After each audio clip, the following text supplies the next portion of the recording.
Hi, I'm Campbell Ingram, Executive Officer of the Sacramento-San Joaquin Delta Conservancy.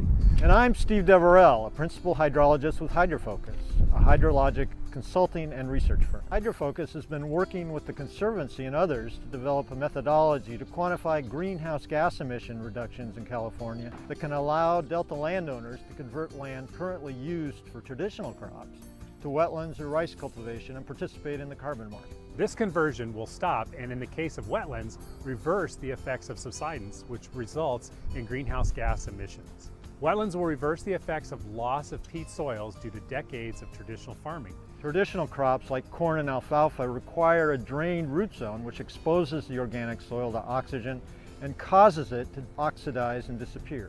Parts of the soil will disappear each year, meaning farmers will dig ditches periodically a little bit deeper and thus oxidize more soil. The soil loss gradually decreases land surface elevation and has created island surfaces that can be more than 25 feet below sea level in the western delta. That's 25 feet below the surrounding water in the delta.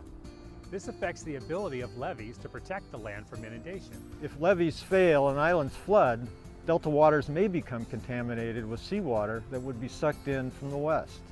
This would have catastrophic effects on the delta ecosystem and the California water system that could result in significant statewide economic impacts.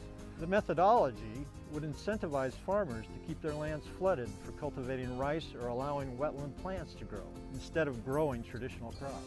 During their life cycle, wetland plants break down and deposit dead plant material, which adds about 3 centimeters of soil per year, thereby reversing the effects of subsidence. Wetland plants also trap carbon. In fact, it's estimated that each acre converted to wetlands keeps about 6 to 7 tons of carbon out of the atmosphere per year, as compared to other types of agriculture. The available data suggests that rice stops subsidence. This may change the way we do business in the Delta. For the last 4 years, we've been working to develop what's called a carbon methodology that's tailored for this region. What's a carbon methodology? Well, it's a set of rules for quantifying the number of tons of carbon that can be sold on the carbon market, thereby creating a market-based incentive for landowners to consider changing their practices. We do this by quantifying, among other things, the carbon emissions coming from the Delta under business as usual conditions. Once we know the amount of carbon being released in the Delta region and the amount of carbon stored in wetlands and rice, property owners and land managers can use the data to tap into carbon markets. For that matter, if they farm rice, they have a product to sell as well. In April 2017, the American Carbon Registry approved the methodology. We are now planning to use the methodology on a project that will generate verified carbon offsets that can be validated by third-party auditors. Once we demonstrate the use of the methodology, offsets can be sold by Delta farmers to people and companies who want to reduce their carbon footprints through voluntary carbon markets. If that works, the American Carbon Registry will help the methodology become eligible for California's cap and trade program, where power plants and oil refineries are required by law to reduce their offsets of carbon emissions.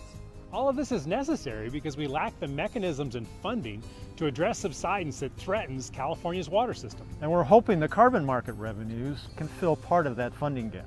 If you'd like to learn more, we invite you to visit the Conservancy's website at deltaconservancy.ca.gov or visit the Delta Stewardship Council's website at deltacouncil.ca.gov.